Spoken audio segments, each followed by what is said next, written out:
राहिला आता 7च वाजले. दुकान का बंद केलं इतके लवकर? अहो दादा गिराईक नव्हतं मग म्हणलं करावं बंद. अरे गिरायक नव्हतं मग तू काय लगेच दुकान बंद करणार का?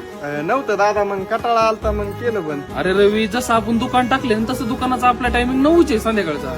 अहो तसं नाही दादा, आजच्या दिवसच बंद केलंय. तसं बी आज कुठे गिराईक होतं त्यामुळे केलंय बंद. रवी तसं नसतं रे. गिरायक ही कधी येईल ना ही सांगता येत नाही. गिरायकांना आहे ना आपला फिक्स टायमिंग माहिती नव्हतं. मग ते विचारच करत असतात की भाऊ ह्या वाजेपर्यंत आता दुकान चालू आहे, मग आपण जाऊ आणि काहीतरी सामान घेऊ. जाऊ देव दादा.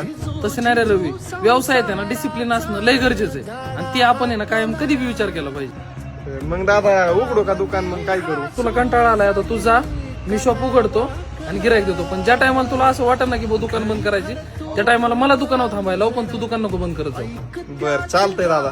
व्यवसाय जितक्या फास्ट आपल्याला वर नेतो ना तितक्या फास्ट खाली पण आपटतो. विचार कर, मार्केटमध्ये एवढे दुकान येतात, काहींचं वर्षात बंद पडतंय, काहींचं 2 वर्षात बंद पडतंय, काहींचं 3 वर्षांनी बंद पडतंय. पण ज्याचं टिकून आहे ना दुकान त्यांचंच कंटिन्यू चालतंय. त्याच्यामुळे ना व्यवसायात डिसिप्लिन ही सगळ्यात महत्वाची. हो दादा बरोबर आहे तुमचं. इथून पुढे नाही माझ्याकडून चूक होणार. तसं नाही रे, तुला वाईट वाटून नको घेऊ.